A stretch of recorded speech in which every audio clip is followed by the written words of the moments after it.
Welcome to Takeoff, a Points and Miles podcast by 10X Travel. I'm your host, Travis, and today I'm joined with Emily and a special guest, Ryan. Ryan is here to show us that family travel with points, it doesn't have to mean planning 2 years in advance.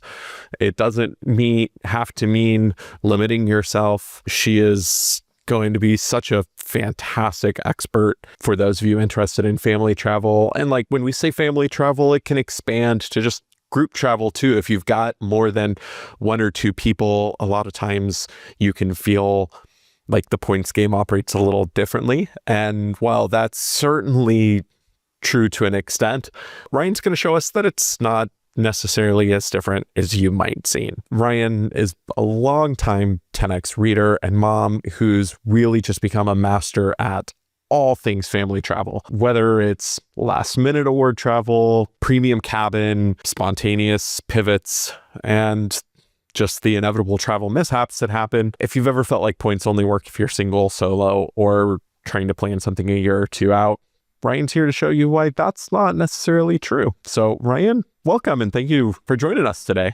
Thank you. Thank you guys for having me. Yeah, so, welcome. We always like to start this off with a little icebreaker.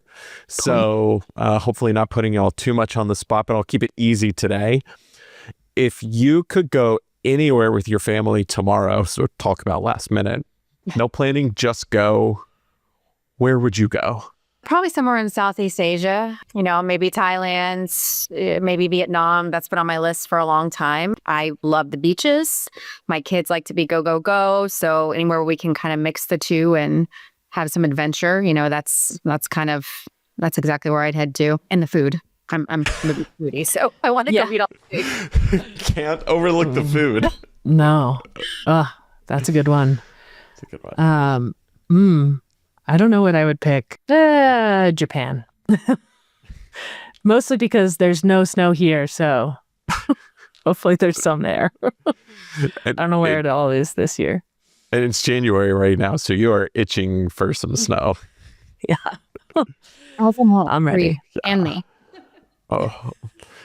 Well, I'm not too much of a snow person. I like that Southeast Asia idea. I'm a beach bum through and through. Family travel wise, I'd go to Aruba. I haven't been with kids, but when I went with my wife a few years ago, I remember just how calm the water was because all of the resorts are on the west, north, south, east. I have to go through it in my head. They're all on the west side of the island, but with where it's located, the current always comes from the east. So it's effectively protecting that water. So it makes for really calm. You're not too worried about rip currents or massive waves or getting knocked off your feet like you might in Hawaii. Just really felt like a great place to go with family. And it's something that we've been talking about, taking our nephews there for years. So Nice. Few different What answers. Are they saying? Aruba, like one happy island, something like that? If not, they should. That's what I thought, but could be making it up. I'm putting myself on the spot. It's very pretty. And I've done the Jeep ride. You can do that all over the island. Like the kids love that kind of stuff too. Yeah. Oh, yeah. And it's like everything's close. It's a small enough island where nothing's super far. So you don't feel like you're spending 2 hours just to get somewhere and then 2 hours to get back. That is a perk. Well, before we get into some of your specific trips, Ryan, I'd really like to just kind of understand for our readers, what's the kind of framework that you go through when planning travel? Walk us through how you typically start planning a trip, deciding on options, the flexibility, must-haves, nice-to-haves, just like what's that thought process like for you? Yeah, sure. So typically I'm usually working within the confines of a time frame. My kids do traditional school, so we're not homeschooling or anything like that. I've got, kids in travel baseball, which if anybody else out there knows, like it's incredibly time consuming. So I worked, I kind of have to look at the time periods I have available and then work backwards from there. So a lot of times I don't have a specific destination in mind. I'm like, okay, so, I know a couple of the things we're going to talk about are over spring break. I'm like, okay, I have this week to work with. it's very hard for me to say, I'm just going to go here. I usually just look at that time frame and then kind of do some searches and see what's available. Like where can I go with my points, for the least amount of points, but also, the most convenient route too. Because if I've only got a week, it's not like I can, go to Southeast Asia, for instance. I need more time. So being in Florida, I'm kind of lucky in that respect. We're so close to the Caribbean and Central America and some different places. That way, I can say, okay, let me look at this whole general area and see where I can find the best flight. And then usually once I find the flight, then I kind of work backwards and say, okay, now what am I going to do in this place? And work. Yeah. That all comes later. Yeah. So it sounds like it's less of kind of getting your heart set on a destination, trying to make that place happen, and just being open to where points are going to take you. Exactly. I think one of my favorite features of a few of the like award search tools is the anywhere feature, or like the explore feature on a few of them. Is like you just put in airports you want to leave from and then type in anywhere or everywhere. I forget exactly how some of them work, but it gives you so many options, and it really changes the way you think about being restricted to a time period, because now you can just see, oh, here are like a ton of options I can think about. And then maybe I'm not competing with everyone else on spring break who's trying to go to Cancun at the same time. Exactly. Or sometimes like with the kids, I'll look and I'll either go to the airport website or I'll go to, I think it's flight.connections, and just see who has direct flights out of there, and then kind of go to those places and first and see what I can find to make it a little bit easier. Yeah. So working around these schedules when, let's face it, everyone's wanting to travel, do you find you're often booking, like we said, a year out, or more last minute, or somewhere in between, or it all just depends? Usually all last minute. I have a really hard time making decisions, and, I'll go back and forth to decide what is the right move for me. Or, sometimes I don't always know my exact schedule. So I always book things last minute. I think, I'm talking 2 or 3 weeks before most of the time, because I can't make up my mind. I just know I want to go somewhere, and I wait and see what kind of deals I can get last minute. I think the only exception to that is like, Emily and I were talking earlier, we do a ski trip. We usually try to go every year, sometimes every other year. And that I will try to book out further, just because it's a peak time and it's harder to get hotels during that time necessarily. So, and other than that, like I'm talking anywhere from a week to maybe a month beforehand is usually when I actually book.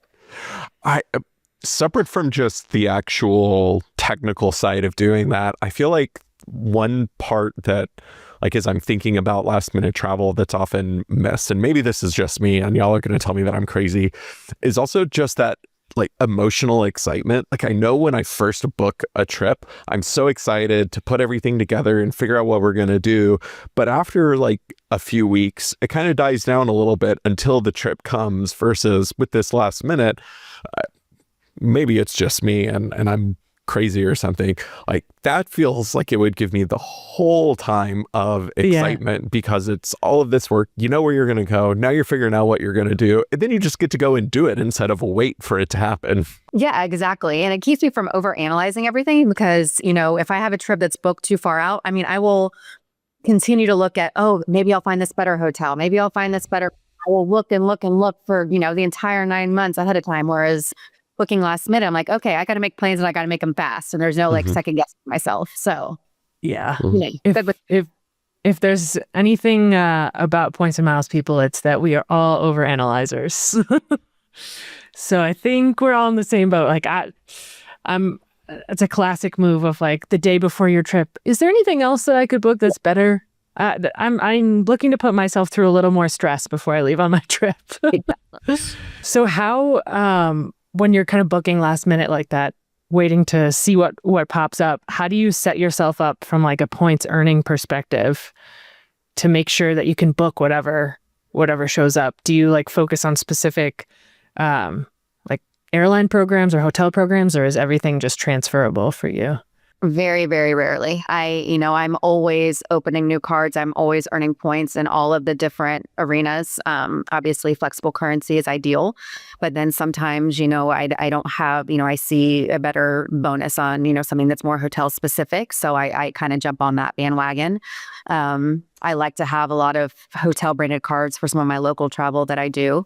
And, I like to have a bank everywhere. So most of the time I never open a card with the trip in mind. Like I'm literally just trying to open as many as I can to get as many points as I can so I can use whatever when I need it. Yep. Yeah. I mean, sounds like, and I think this is one of the things that people overthink sometimes sounds exactly like whether you're family traveling or, even solo traveling, having that cache of flexible points is really what gives you those options and doesn't tie you in. Really, the difference is you might just need some more. Yeah. Yep. When you're using these flexible points, how do you value like transferring to partners versus booking through a travel portal? Do you have a hard set, I only do it one way, or do you keep your options open? Oh, I definitely keep my options open. I mean, like I said, I overanalyze everything. So I have to look what it's going to cost me to transfer. I have to look what it's going to be through the portal. Then I have to look at, the various travel credits that I have through all these cards. Like which one haven't I used yet? Which one can I use? What makes the most sense? So yeah, definitely. I know a lot of people kind of back away from the portal with flights, but as I mentioned earlier, I'm pretty close to the Caribbean and Central America. So I don't mind risking it in those situations. Like I've had that where I looked at the points to points and I'm like, it's so much more affordable if I just book through the portal, back when it was 1.5x, not this other thing they're doing now, versus if I were to transfer the points. So sometimes it just works. And then hotels, really, I have very little problem booking through the portal either. I know sometimes they don't always honor your status, that it doesn't always connect. But if it's a place where I'm not really going to be sitting in the hotel the whole time, then I'm fine with it. Yeah.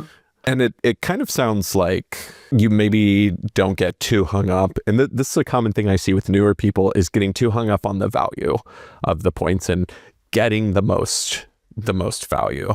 Like end of the day, like you're doing this to travel, so it's nice to get the highest value possible, but sounds like you're not really hanging your hat on that and saying we're not going to take this trip because we're not getting the best value. This is when we want to go and where we found the options, even if it's not the highest value possible. Like the time you're going to spend with your family is going to be way more valuable than that. Absolutely. And especially like when I'm booking for a family of 4, it's a lot easier to find availability on flights for 2 people or 1 person. When you've got 4, I'm probably not going to get the best redemption if I want all 4 of us to be together. It's just not going to happen. So it just depends on what's worth it to me.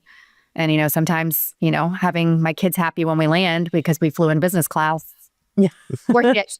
Even if it wasn't the best value. We're saying, yeah.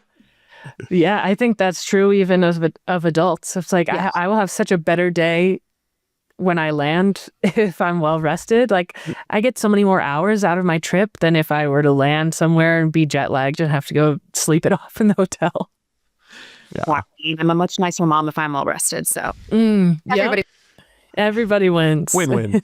Interesting question for you. I have a hard enough time sometimes convincing people without kids to do this. So there's not a right or wrong answer. I'm just curious. Does your family ever split up onto separate flights? Like you take one kid, your spouse takes the other kid because there were only 2 seats on 2 different flights?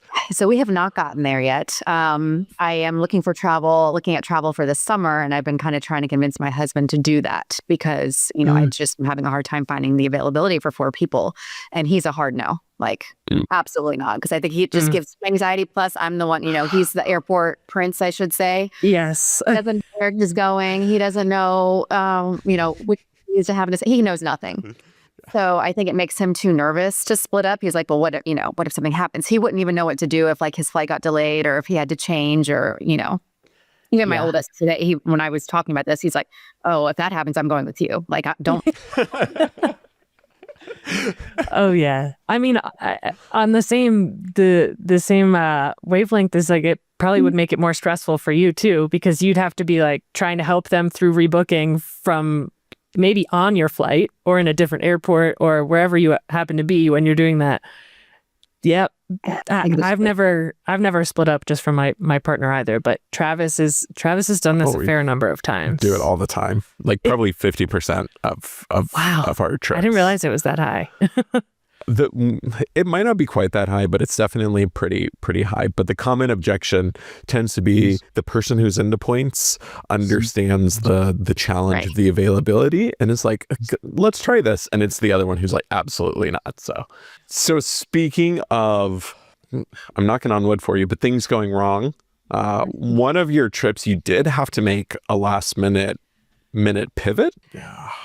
Why don't you I'll just let you tell your story in your own words here. This was a fun one. We were celebrating my husband and I's like 40th birthday, and we were meeting some friends in Scotland, but being the spoiled people that we are, we decided to go a couple days early because we were gonna do business class. I didn't want to fly in the economy seats over there, but I ended up finding business class seats on Emirates from JFK to Milan on the Freedom route, and that's like one of my dreams. Like I want to have a picture at the bar. Like, I need to do it. Top bucket list thing. So I was like, we're doing this. This is how we're gonna get there. So I booked that flight. I was super excited about it. We were gonna go JFK to Milan and then spend a couple days in London and then meet our friends over in Scotland. Well, we were positioning. Like I said, I'm from Tampa, so we were positioning from Tampa to JFK. And no lie, bags are packed, getting ready to walk out the door, and I get a notification that my flight from Tampa to JFK has been canceled. Ooh. So obviously I start panicking. I think before I even tell my husband what's going on, I'm already panicking, trying to figure out, looking online to see how I can switch it to get to a different flight. And long story short, I'm like, I don't think this is going to happen. So I call Emirates and I'm like, hey, how long do I have to cancel this flight? Can I still cancel it?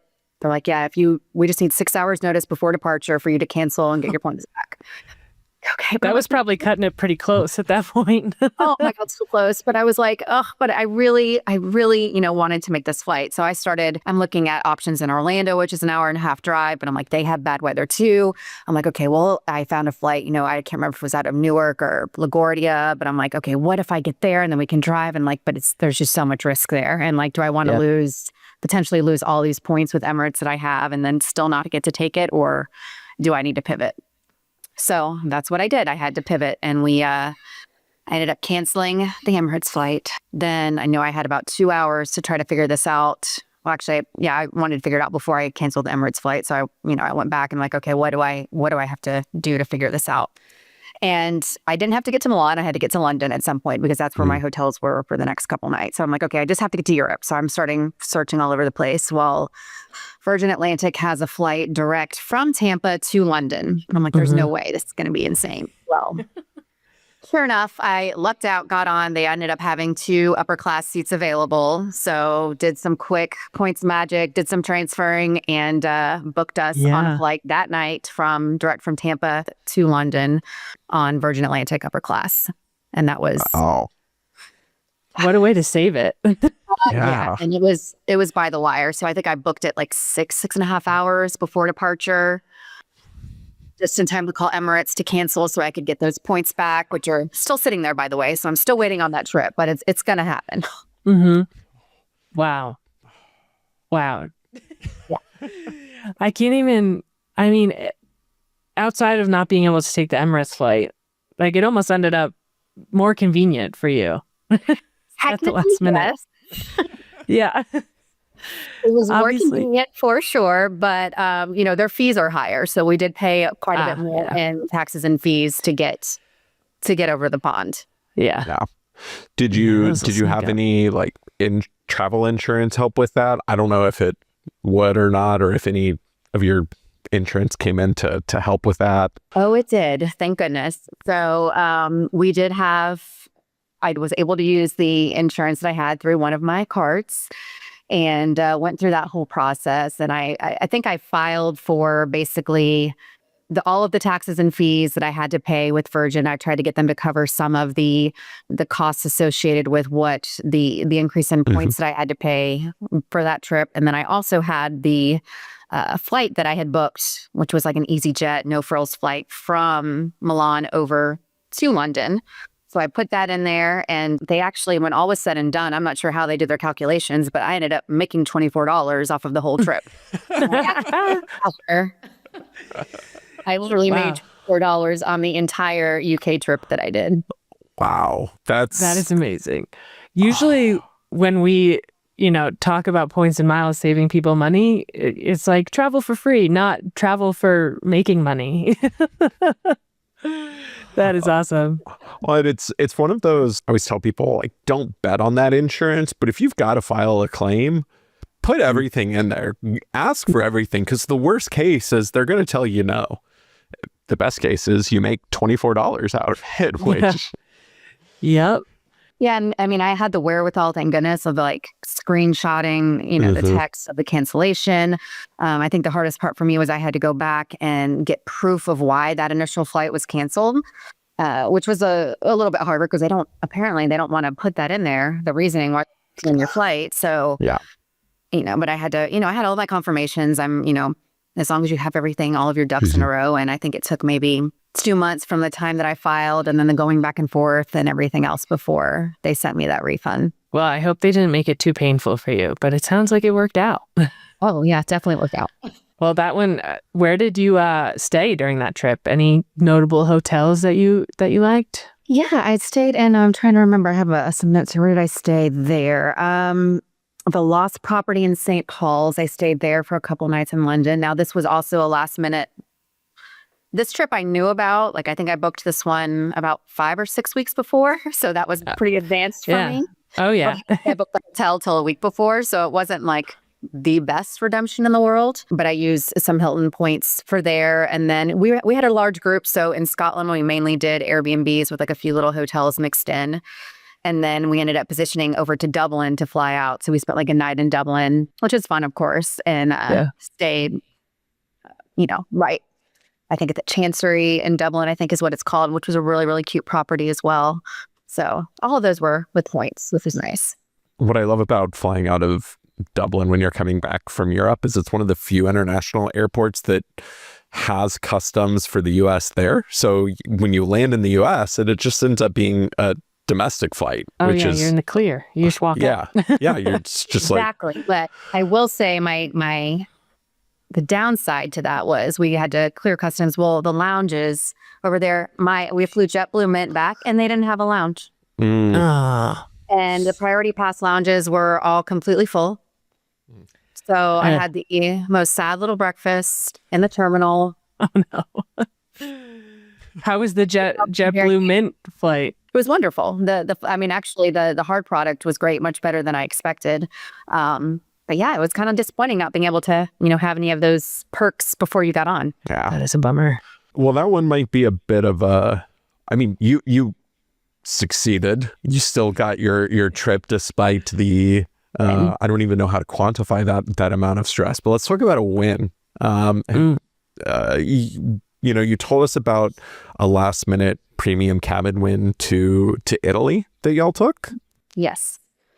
So this one, I actually, again, it was very last minute. I wasn't sure if I was going to be able to make it. And then last minute decided to go meet my mom in Italy for a trip that she already had planned. So I booked the flight maybe 7-8 days out. And that one was on American, I believe. And I had to reposition to Chicago and then Chicago to Naples. And I believe, I don't remember exactly what I paid for that, around 70,000 miles for business class. And so I was pretty happy with that. And then my positioning flight to Chicago, I think cost me about 15,000 United miles. And then, got me over straight into Naples. Well, because like I said, I keep looking constantly and figure out anything is better. About 2 days before, I found an even better flight, and I was able to get it on the same itinerary. So instead of me having to position somewhere else, I actually found Tampa to Philadelphia to Naples for less points, 62,000. So I ended up getting some points back. I could cancel that United flight, got those back, And then I really like the idea of being on one itinerary because, if anything goes wrong, then at least the airline's more likely to help me out. So yeah, really nice. But even the better part is because of, having the position over Chicago, I wanted to leave a lot earlier. So not having to do that, I actually got an entire extra day in Italy. I was, I was supposed to land at night and I was able to get there in the morning. So I got pretty much an entire extra day, which was really nice. Yeah. Less points, more time. I'll take it. Yeah. Yeah. And I mean, obviously, getting it all on one itinerary is certainly ideal, but sounds like despite the setbacks, you're not afraid of repositioning. No, but I've learned my lesson. I will do it the day before next time. Yeah. Yep. Yeah. Learned my lesson. It's a hard lesson to learn the first time. Yeah. I will throw the tip to you. You mentioned about like flying into LaGuardia and driving to JFK. I've actually done that a handful of times, and it's not that bad, but it definitely is stressful, especially if you're like me and you're checking bags. So you land at LaGuardia, you're waiting for your bags. Inevitably, your bag is going to be the very last one. Then you wait for your Uber, and they go the wrong way, and traffic is the worst it's been that day. Like everything just always seems to happen every time, but it is possible. Yeah.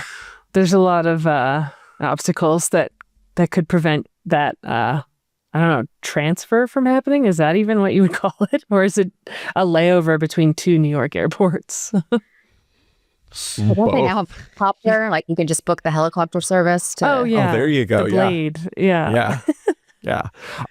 I don't know that I would do it to Newark. That would stress me out a lot more. Yeah. Oh, yeah. Yeah. Although I'm sure some New Yorker in the comments is going to tell us about how I could just take the subway or the train or something, and it's all super easy. And you're probably right. So next time, just instead of telling me that I could, just give me the exact instructions so that way I can absolutely do it that way in the future. So, these obviously amazing trips. I love Scotland. It's one of my top countries that I always, when people ask me what are some of my top countries I've been to, Scotland is always on the list. Went to Italy last summer. I had to think about that because it's January and last summer was technically last year now. But what about like just some practical trips, especially with the family? Any like practical trips that y'all have done that were just such a good option for you, especially traveling with your family? So, I mean, a couple, come to mind. I've got, we just did a last minute trip to Charlotte to see my mom, which, that's where a lot of my points go to. That's kind of a big part of how I got into this game because I have family all over the place. And when we decided to have kids, it was kind of one of those things like, am I still going to be able to do this? Are we still going to be able to travel if we have kids? Should we not? Yeah. And we were going to go visit her for the holidays. And, it's always incredibly pricey to get up to Charlotte in particular for some reason. But I ended up finding this really great deal through one of my cards, and it transfers over to Alaska. I know I can't say the card, but there's, they've been in the news quite a bit the last week or so, I would say. And it was 4,500 points. Oh, yeah. Per person each way, which is like a no-brainer. It's, hardly anything. So, I mean, that part was amazing. I'm like, well, okay, I'm definitely going to book that. It felt like I hardly spent anything on that. Yeah. It was really, really nice. And it was over the holidays. So, I tend to do that a lot. Like, it's not just about all the luxury travel. It's all these little trips to see family. And then like, as I mentioned, we were a travel ball family. So we have to take our 2-hour trip, weekends over here, weekends over there, and just being able to not think about it and be like, okay, no problem. I have points. I can stay somewhere. Instead of making those drives back and forth, it's huge. It just makes our life, that much easier on a daily basis. Yeah. And how, with the travel baseball, how does the like hotel stays work when you have to travel like that? Is it like a group rate that you always end up having to pay cash for, or can you use your points or free nights or anything like that to kind of subsidize it? So usually not. I usually use my points or free nights, at least at the stage that we're in now. So my kids are still younger. They're not upper leagues. We're Yeah. kind of on our own in that regard, which is good Yeah. because then I get to choose where I stay. Yeah. Okay. Get to use those. I mean, honestly, I use the free night awards. That's a great perk because sometimes they're not always easy to use elsewhere, and that's the perfect place to use them. Yeah, that's what I always think about. Is like some of the lower annual fee hotel cards. Like I feel like it gets harder and harder to use those. But if you're doing a lot of like road trips or like staycation type of things, it becomes way easier to get the value out of them than if you're trying to plan an entire like international trip around one free night credit. Exactly. I want to do a little diversion from some of your trips. Something you said kind of stood out to me. You mentioned like travel before kids versus after. So were you doing points before you had kids, or did you find it after? Not really. I had one domestic card that I had used for a while because it, went to each of my parents, and I knew how to use points on a very basic level. But it was a very strong decision, like a long decision with my husband when we were talking about having kids. I'm like, I don't know if I really want to, because I don't think I can afford to continue to travel if, we add a kid or two into the mix. Yeah. What's the real conversation? And I'm like, okay, well, then I need to figure out how I'm going to be able to make this work. And that's kind of when I started really researching and, started learning some of the strategies and looking online. And then I think it was probably a year or two into it that I found 10X and like really, really dove into the course and kind of followed it very strategically and went all hands in. So yeah. Yep. And you'd say like Points and Miles has given you the ability to like keep traveling the way that you were pre-kids. I mean, more so, I used to have to strategically think about every trip and make sure I had the funds set aside to do it. And, if I'm going to my mom's or my dad's for this weekend, then I can't maybe necessarily make a wedding that I want to go to or that kind of thing. Now I'm like, okay, sure. Why not? Yeah. Yeah. Until you're going to too many weddings in one year, and then you miss the excuse of like, it's too expensive. Yeah. Well, luckily I've kind of passed that phase of my life. Yeah. So I think everybody's married off for the most part, just a few here and there, but. Yeah. Yeah. That's just really incredible to hear how Points and Miles not only like solved that challenge for you, but actually let you travel more. And it might take, I don't know, I was going to say more planning, but with the last minute planning, maybe not even more planning. Yeah. It's just really, really nice to hear how being intentional with Points and Miles, even with more travelers coming along, can continue to open up these opportunities for you and your family. That's just really cool to hear. So yeah, absolutely. And I never thought I'd be somebody who could afford to travel in business class like I do. Not, I don't make the mega bucks to be able to do that. And, this allows me to, which is fantastic. Yeah. Yeah.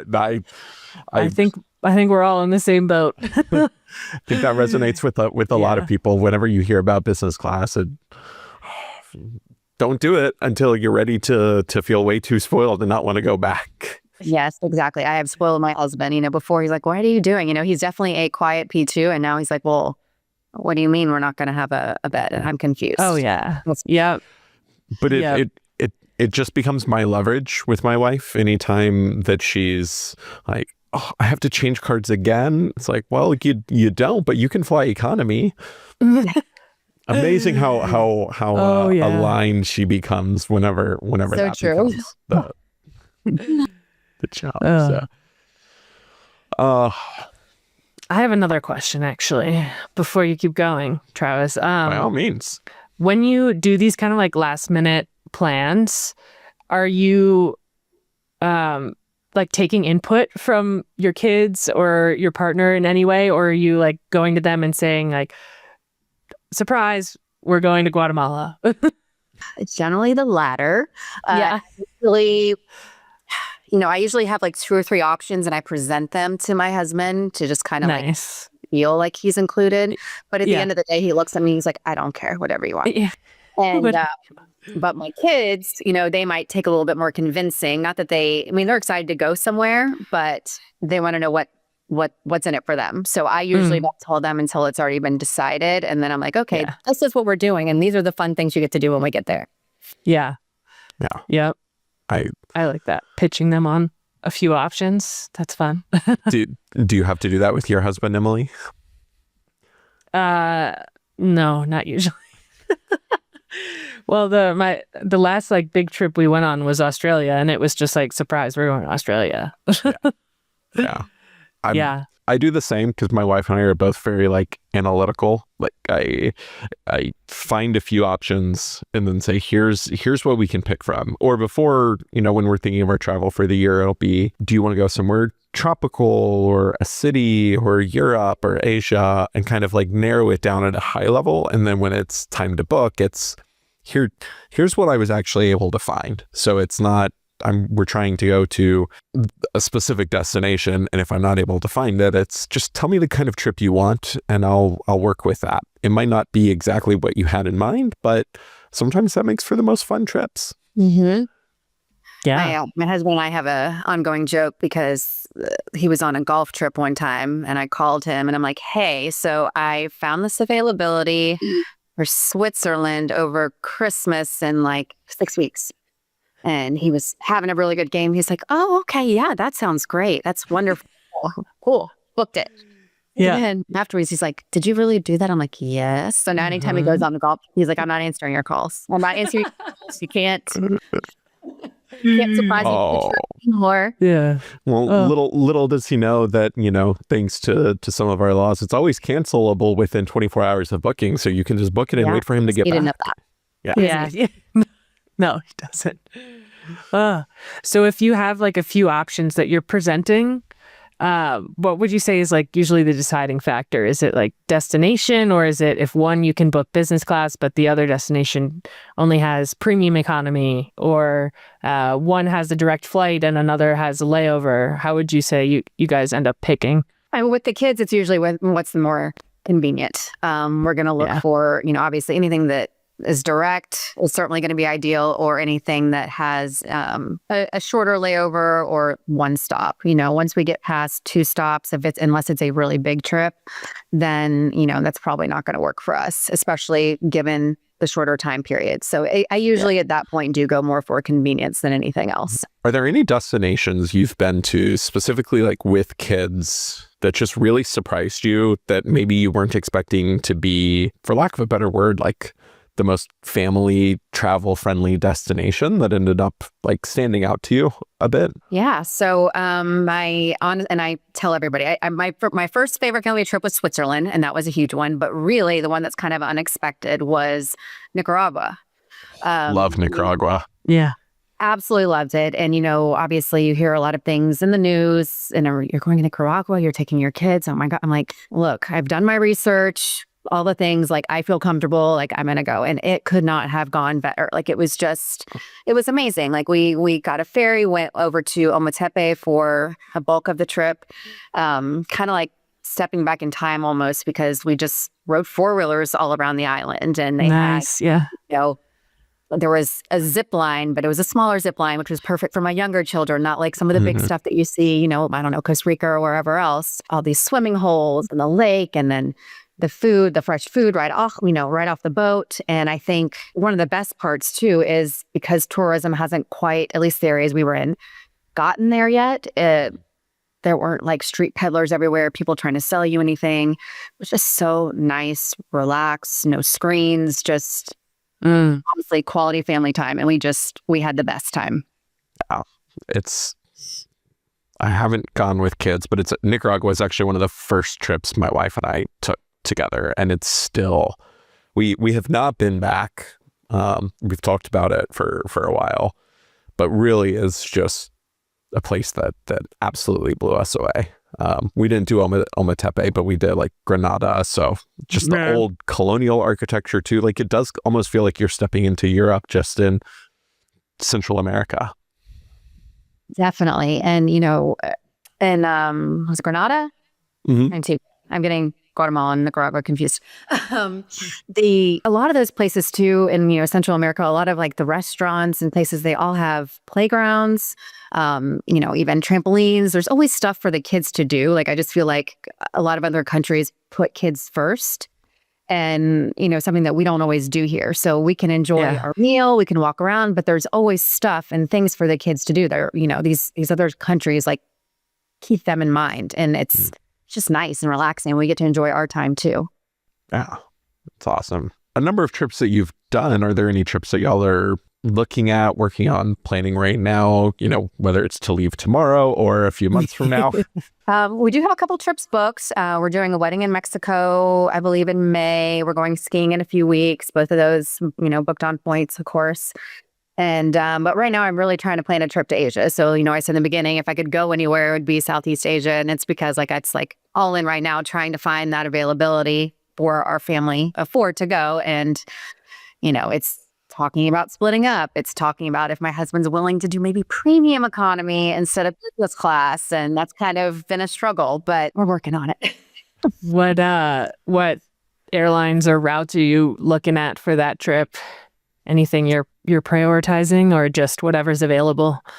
Honestly, whatever's available. I've got, searches going right now for all of the big cities in Southeast Asia, coming from all of the cities over here, because I'm willing to reposition anywhere and, see what happens.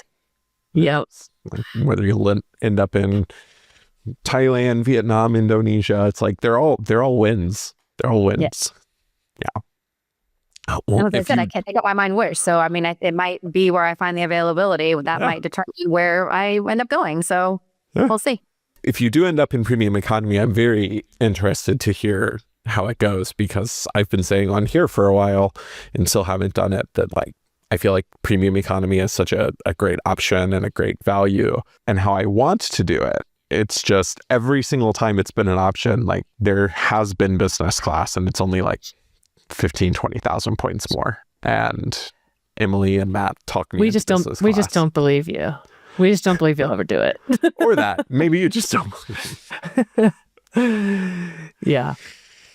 Well, I've been looking at the airline product and seeing if they have, because I did a premium select on Delta one time, and they had the leg rests.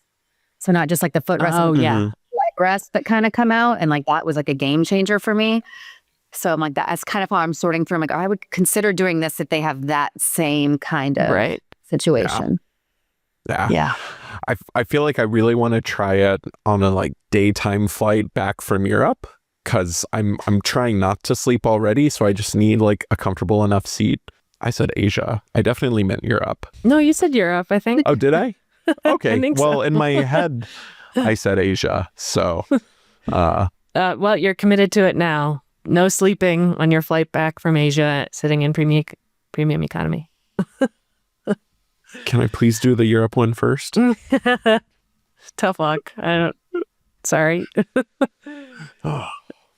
Well, good luck on that. Whether it's splitting up, or if there's just one business and 3 premium economy, as the person who manages the points, my vote would be that you get the business and the kids get premium economy, so they can be the ones to report back on it. Yes, except they would have complete meltdowns if they were, split up. So, unfortunately, we're still at that age. We can't quite separate.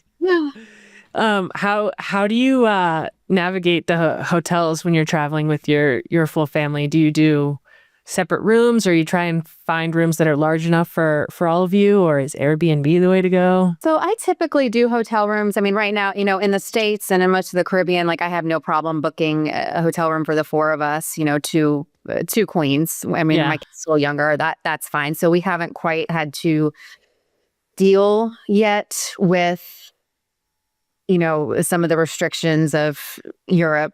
We have a couple times, but we had a traveling grandmother with us, which I highly recommend. So we're able to put, two over there, and it kind of worked out. So this will be an experience, and we'll have to see how this goes, as they get older and when we travel to those countries that aren't, conducive for families. Yeah, it does make things a little more expensive if you have to double up on the rooms. That's for sure.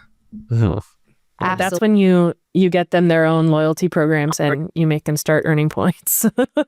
Everywhere that I can, I've already done that. So have a lot of award numbers in different places.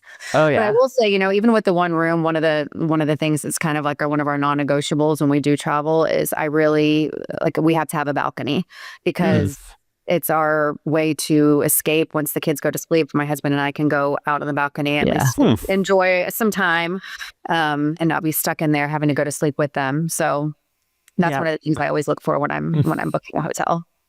That's really smart. I hadn't thought about that. Yeah. Well, other than the balcony tip, which I think is phenomenal, are there any other tips that you would give to someone who's searching for more award seats, planning family travel, worried about last minute, like just anyone who's out there thinking that points and miles isn't for them because they've got more than 2 people? Like, what would you say to them, and what kind of practical advice or tips would you leave with them? Well, I mean, I'm fortunate enough that we're 2 and 2, so I do have. It's nice that we each have a person that we're in control of. But realistically, like traveling when they're really young is the best because they're so much more accepting. Like people, you can take them with you anywhere. That's really not as much of an issue. I think for me personally, it just having the points makes everything just so much easier. And I've spoiled my kids when it comes to travel. My son is like, wait, where's the TV? We don't have a TV. I'm like, no, not every plane that you go on has a TV. When we get to an airport and he's like, where's the lounge? Well, don't always have access to a lounge. But you know what? For families, that's a huge deal because a lot of times there'll be like a smaller area where they can kind of get their wiggles out before you get on a plane. If you have a picky eater like mine, it's nice to get some food in them from there or pick up some extra snacks before you get on that plane because he may not eat what's available. There's a lot of little ways that we've learned to tackle that and keep them happy and, continuing to want to travel. That's awesome. Yeah. Well, Emily, anything else from you? No, I mean, I think you have a lot of great advice for people who might feel restricted by the points and miles game, like whether it's because of strict travel schedules or like availability or finding multiple seats. I think you've approached it from a really interesting way that makes it more doable. And I know not everyone's going to feel like they can just up and book a trip 2 weeks out, but if that makes things more affordable or more accessible or more convenient when you're traveling within like specific windows, I think that's a great way to do it. Yeah, I mean, I think the biggest thing for me and, what I want people to understand who are thinking about this is, it gives you options. It gives you flexibility. I don't think I touched on this trip, but, I had a trip for spring break that we were going to go on. We were going to go skiing. I know I talked about that earlier. About 2 weeks before skiing, my son broke his arm. So clearly, this entire trip we had booked around skiing was no longer a possibility. So I canceled it, transferred those points, booked a completely different trip within 2 weeks beforehand because I could do that. It's not like a cash fare where a lot of times it's not refundable. Like usually on most airlines, if you pick that second tier ticket, it's very easy to cancel and very easy to change that up. And that's, that's one of the biggest things I've learned, and it makes things so much easier. So you don't feel like you're so committed because I kind of have a problem with that, like a issue with commitment. Like I'm not sure if this, but that gives me that flexibility to change my mind or switch things up if I want to, or if things happen. Yeah. Yeah, that is definitely one of the biggest perks of points and miles. Like not only does it just open up so much more of the world to you, but yeah, being able to pivot in a situation like that where somebody's hurt and you can't go, or bad weather, like that's another reason too. Like maybe there's no snow in Colorado this year, and your ski trip coming up, maybe you want to pivot. I don't know, but it's great to just be able to not be committed.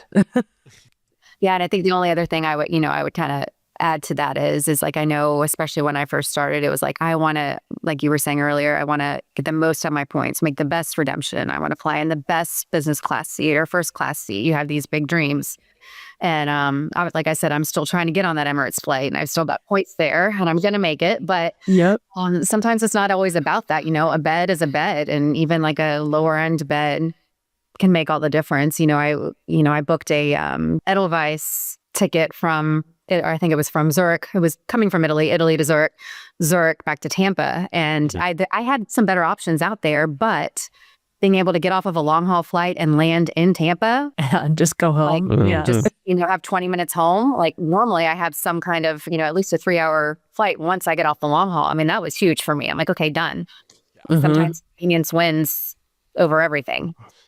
Yeah, I think that's a mindset and a journey that I typically see people go through in points and miles. Is like, you obviously still want to do those aspirational ones, but sometimes you're looking at a nicer option and it's, well, yeah, but that's going to take me to Chicago. Then there's going to be at least a 2 or 3 hour layover, then another 2 or 3 hour flight home, or it ends up landing at 2 a.m. versus the afternoon, and it's just, here's this other option right in front of me that's going to get me straight home, where I can go have a meal at my house, even if it's takeout, it's food from home, and sleep in my own bed.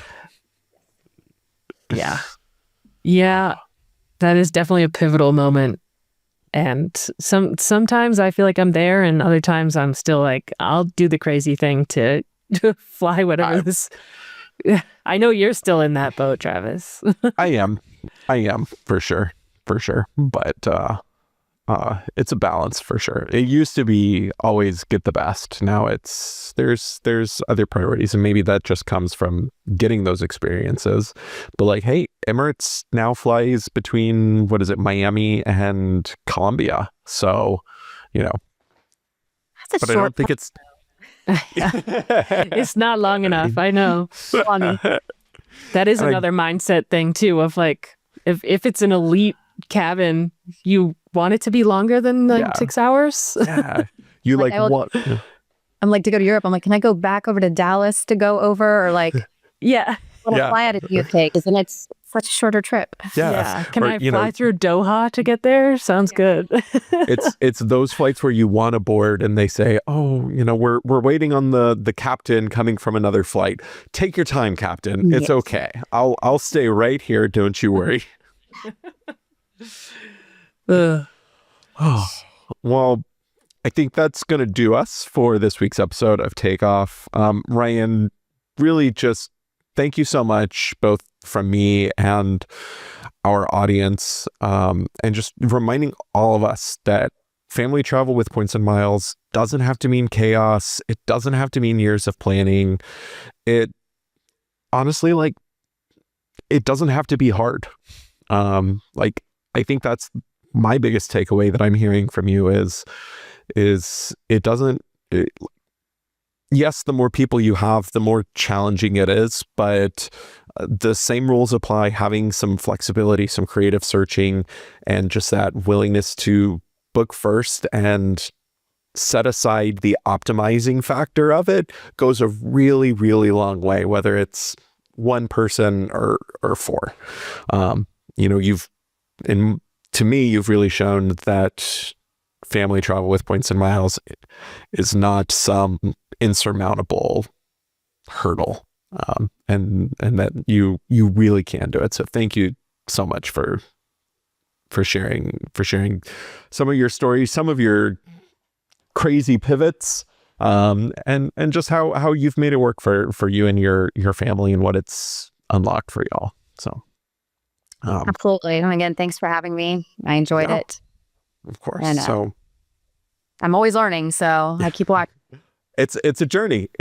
So for those of you out there, if you want to learn to do what Ryan's doing, or just figure out where to start, you can sign up for My 10X, our free tool that helps you track and manage your points across all of your programs. And that's where you're going to find our beginner course. Like Ryan mentioned, she did this for about 1 or 2 years, then found our course and was able to jump all in. Then save yourself the 1 or 2 years. Sorry, Ryan.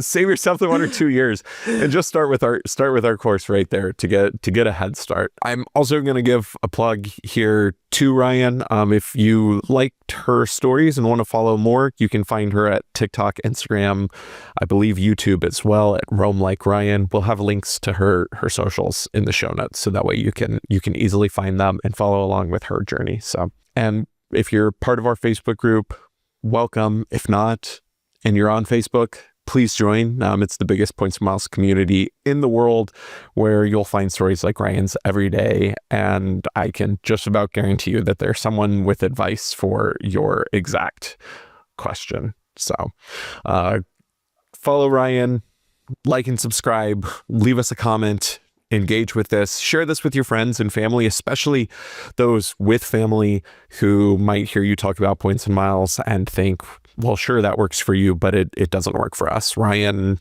truly shows that is not the case. So until next time, happy travels.